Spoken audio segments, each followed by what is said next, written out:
কতটা সুন্দর হয়েছে দেখো। আজকে আবার অন্যদিনের মতো নতুন একটা রেসিপি নিয়ে এসেছি। আজকে রেসিপি হচ্ছে বেকারি স্টাইলের বিস্কুট। তো চলো রেসিপিটা শুরু করি।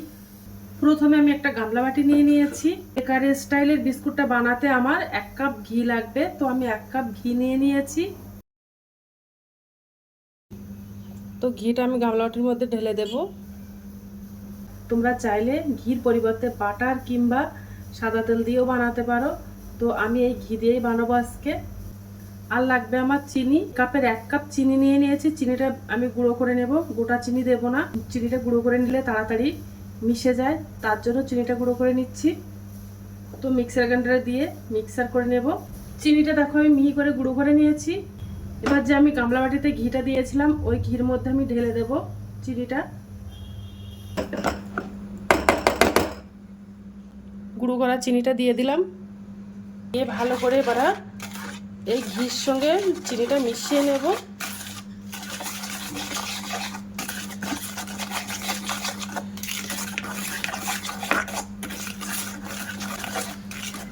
দেখো চিনিটা দিয়ে ভালো করে মিশিয়ে নিয়েছি।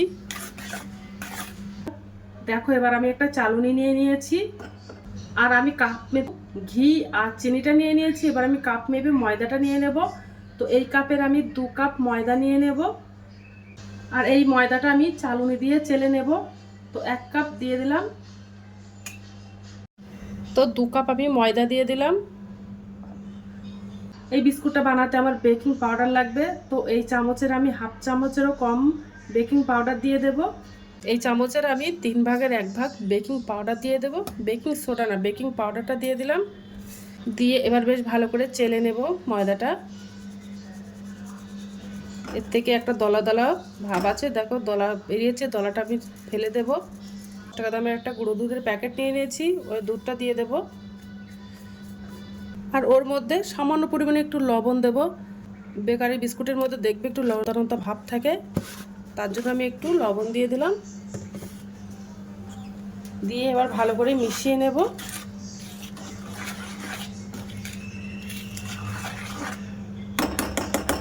আর ওর মধ্যে 1 চামচ কর্নফ্লাওয়ার দিয়ে দেব। দিয়ে বেশ ভালো করে মিশিয়ে নেব।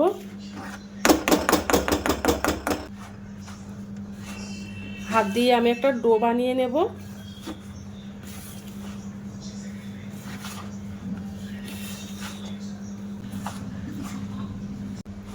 তো আমি এইভাবে একটা শক্ত ডো বানিয়ে নেব। এর মধ্যে এক্সট্রা আমি আর কোনো জল দেব না।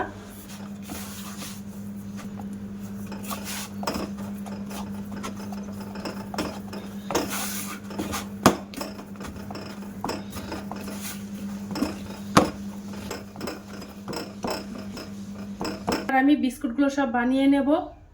তো প্রথমে দেখো আমি একটা স্টিলের থালা নিয়ে নিয়েছি। থালায় এই কাগজটা দিলে নিচ থেকে আর বিস্কুটগুলো লেগে যাবে না বা পুড়ে যাবে না। এবার একটু সাদা তেল দিয়ে দেব। দিয়ে তেলটা ভালো করে ব্রাশ করে দেব। আর কাগজটা একদম হালকা হয়ে যাবে। দেখো তেল দিয়ে একদম হালকা করে একটা বাটার পেপার হয়ে গেছে। একদম বাটার পেপার আর কেনার কোনো প্রয়োজন নেই, একদম দেখো পাতলা হয়ে গেছে। তো এবার আমি বিস্কুটগুলো সব বানিয়ে নেব। এবার আমি এই ডো থেকে একটু লেচি মতো কেটে নেব। খুব বড় বড় বানাবো না, একটু ছোট করেই বানাবো। আকার করে বানিয়ে নেব, লম্বাটে মতো করে নেব। নিয়ে এবার হাত দিয়ে একটু চ্যাপটা মতো করে দেব।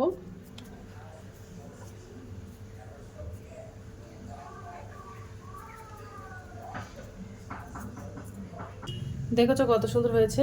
এবার আমি ছিদ্র করে নেব।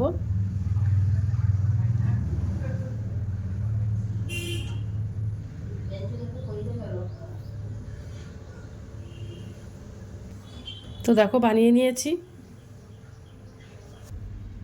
এইভাবে আমি বাদ বাকি বিস্কুটগুলো সব বানিয়ে নেব। তো আরেকটা লেচি নিয়ে নিয়েছি। ডিজাইনগুলো সব বানানো হয়ে গেছে। তো দেখো আমার বিস্কুটগুলো সব বানানো হয়ে গেছে। এবার আমি বিস্কুটগুলো সব দিয়ে নেব। এখানে আমি একটা কড়াই দিয়ে দিলাম। এবার আমি এই থালাটা কড়াইয়ের মধ্যে বসিয়ে দেব। এবার আমি হিটটা দিয়ে দেব। তো এবার আমি একটা ঢাকনা চাপা দিয়ে দেব। এবার আমি গ্যাসটা অন করে দেব। দেখো বিস্কুটটা কত সুন্দর হয়েছে আর কতটা ফুলে গেছে। তো বিস্কুটটা হিট দেওয়া হয়ে গেছে। এবার আমি তোমাদেরকে ঠান্ডা করে তারপর দেখাবো যে কেমন হয়েছে। তো দেখো বিস্কুটগুলো সব আমার হিট দেওয়া হয়ে গেছে। এবার আমি একটা একটা করে প্লেটে তুলে নেব। তো ভালোভাবে ঠান্ডা হয়ে গেছে বিস্কুটগুলো।